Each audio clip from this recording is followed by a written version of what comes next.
৭ বছরের বাচ্চা মেয়ের সাথে বিয়ে করে রাগ করে বিদেশে চলে যায় ইভান। আজ ১৫ বছর পর নিজের বউকে ডিভোর্স দিতে বিদেশ থেকে দেশে ফিরেছে সে। ইভান যখন বিমান থেকে নেমে এয়ারপোর্টে দাঁড়ায় তখন ড্রাইভার এসে তাকে রিসিভ করে। ইভান গাড়িতে উঠে বসে, এরপর নিজের বাড়ির উদ্দেশ্যে রওনা দেয়। আজ প্রায় ১৫ বছর পর নিজের দেশে ফিরেছে সে। সময়ের পরিবর্তনে তার প্রিয় শহর সম্পূর্ণ নতুন হয়ে গেছে। ইভান গাড়ির গ্লাস ওপেন করে বাইরে থেকে আসা মিষ্টি রোদ নিজের শরীরে মাখে। বিদেশে থাকতে নিজের দেশকে আর এই শহরকে অনেক মিস করেছে সে। কিন্তু তার আম্মুর ভুলের জন্য তার দূরে থাকতে হয়েছে সবকিছু থেকে। হঠাৎ করে ১৫ বছর আগে ঘটে যাওয়া সেই দিনের কথা মনে পড়ে যায় ইভানের। অরুণা বেগম ইভানের মা, যিনি একজন গৃহিণী, এবং তার বাবা রাশেদ চৌধুরী একজন ব্যবসায়ী। শহরে তার বাবার অনেক সুনাম রয়েছে, কারণ তিনি একজন ভালো মানুষ। অরুণা বেগমের বন্ধু নাম রাশিদা বেগম, যার স্বামী একটা অ্যাক্সিডেন্টে মারা যায়, যার ফলে বাধ্য হয়ে উনি চৌধুরী বাড়িতে থাকেন।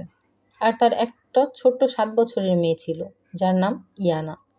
ইয়ানা নামটা মুখে নেওয়ার সময় ইভানের ঘৃণা হয়, তবুও সে অতীতের ঘটনা মনে করতে থাকে।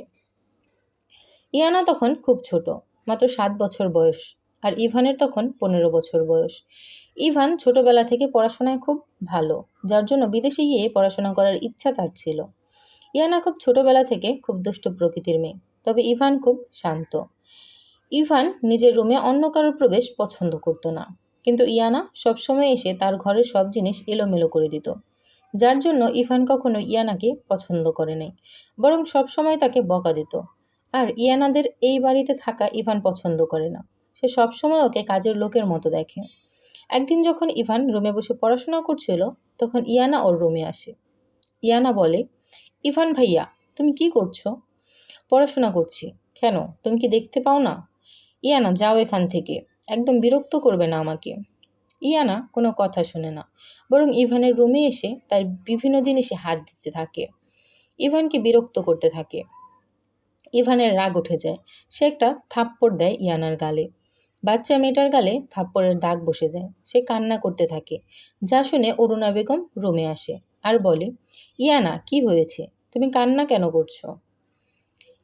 ইভান ভাইয়া আমাকে থাপ্পড় মেরেছে মামুনি। ইভান, তুমি কেন ইয়ানাকে থাপ্পড় দিয়েছ? একটা ছোট বাচ্চাকে কি কেউ মারে? দেখো আম্মু, আমার কোনো দোষ নেই, ও আমার রুমে এসে আমাকে বিরক্ত করছে, যার জন্য থাপ্পড় দিয়েছি। ইভান, তাই বলে কি তুমি ওকে থাপ্পড় দিবে? ও না তোমার খালার মেয়ে? ও কোনো খালার মেয়ে না আমার, ও এই বাড়ির কাজের লোক। ওর সাহস কী করে হয় বাড়ির চাকর হয়ে মালিকের রুমে এসে জিনিসপত্র ছুঁয়ে দিতে? ইভানের কথা শুনে ওর মা একটা থাপ্পড় দেয় ওর গালে। এরপর রাগী কণ্ঠে বলে, ইয়ানা আমাদের বাড়ির কাজের লোকের মেয়ে না, বরং ও আমার বন্ধু রাশিদার মেয়ে। উনি একটু সমস্যায় পড়ে এই বাড়িতে থাকতে বাধ্য হয়েছে, তাই বলে কি তুমিও কাজের লোক বলবে ওনাদের? অরুণা বেগম কথাটা বলে ইয়ানাকে নিয়ে রুম থেকে বের হয়ে যায়। কিন্তু ইভান সেদিন মায়ের হাতে থাপ্পড় খাওয়ার ঘটনা কখনো ভুলে নেই, বরং এরপর থেকে সে ইয়ানাকে আরও বেশি করে ঘৃণা করে। ওর সাথে কখনো কথা বলেনি, আর সবসময় ইয়ানাকে নিজের বাড়ির কাজের লোকের মতো করেই দেখেছে। কয়েকদিন ধরে রাশিদা বেগমের শরীর অবস্থা ভালো না। ডক্টর দেখিয়ে জানা যায় ওনার শরীরে জটিল অসুখ হয়েছে, উনি আর বেশি দিন বাঁচতে পারবে না। যেটা শুনে ইয়ানা অনেক বেশি কান্না করে। রাশিদা বেগম নিজের মেয়ের জন্য চিন্তিত থাকে। উনি মারা গেলে তার মেয়ের কী হবে সেটা নিয়ে তখন অরুণা চৌধুরী তাকে কথা দেয়, ইয়ানার খেয়াল রাখবেন উনি। ৩ মাস পর রাশিদা বেগম মারা যায়। ইয়ানা অনেক কান্না করে মায়ের মৃত্যুতে। যদিও তখন ইভানের ওর উপর মায়া হয়েছে, কিন্তু সেটা খুব তাড়াতাড়ি ঘৃণায় পরিণত হয়।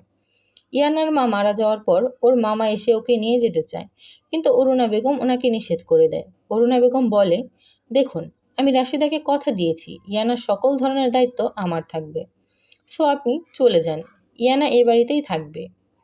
ইয়ানা এই বাড়িতে কি পরিচয় নিয়ে থাকবে? বাড়ির কাজের লোক হিসেবে? ভবিষ্যতে ওর কি কখনো বিয়ে হবে যখন সবাই জানবে ও এ বাড়ির কাজের লোক? ইয়ানা আমার বাড়ির কাজের লোক না, ও আমার মেয়ে হয়ে থাকবে, আর ওর বিয়ের সম্পূর্ণ দায়িত্ব আমার হবে। দেখুন, আপনার কথা কি করে বিশ্বাস করব আমি? ইয়ানা আমার সাথে থাকবে, দরকার হলে আমি আইনের সাহায্য নিয়ে ওকে এখান থেকে নিয়ে যাব। অরুণা বেগম কি করবে সেটা বুঝতে পারে না। নিজের ওয়াদা তাকে রাখতে হবে। আর ওই মামা খুব লোভী ব্যক্তি, শুধু রাশিদা বেগমের বাবার সম্পত্তির জন্য নিজের কাছে রাখতে চায় ইয়ানাকে। অরুণা বেগম কোনো উপায় না পেয়ে বাধ্য হয়ে ইভানের সাথে ছোট্ট ৭ বছরের ইয়ানার বিয়ে দেয়। কিন্তু ইভান সেই বিয়ে মেনে নিতে রাজি হয় না। ইভান বলে, মা তুমি বলেছিলে বিয়ে করতে, আমি করেছি, কিন্তু এই কাজের মেয়েকে কখনো নিজের বউ হিসেবে মেনে নিব না আমি। ইভান, ইয়ানাকে তুমি এখন বউ হিসেবে মেনে নিতে বলছি না। ও বড় হোক, পড়াশোনা শেষ করুক, এরপর তোমাদের আবার বিয়ে হবে। এইটা শুধু একটা পরিচয় ইভান, আর কিছুই না। কিন্তু আমার জন্য এই মেয়ের সাথে একদিনও থাকা সম্ভব না। ঘৃণা করি এই মেয়েকে আমি। ফকিন্নি মেয়ে একটা। ইভানের আচরণ ইয়ানার উপর খারাপ হতে থাকে সব সময়। ওর বাচ্চা মেয়েটার সাথে খারাপ আচরণ করত।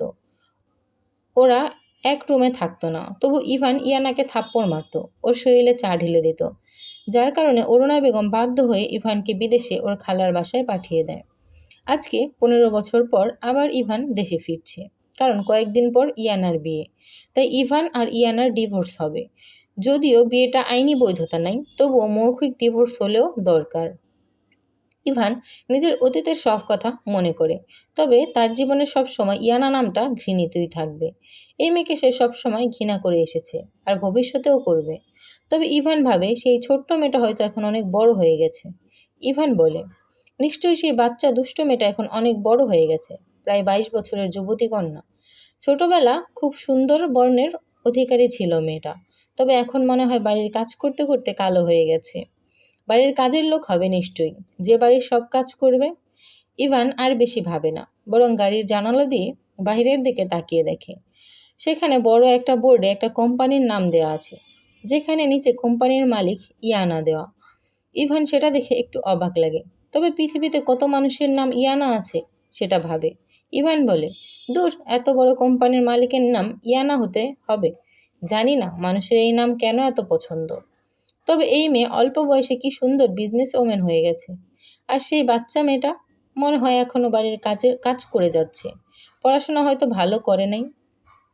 পড়ছিলাম তোমার নামে লেখা চিঠি। লেখিকা নওরিন মুনতাহা হিয়া। পর্ব সংখ্যা 1।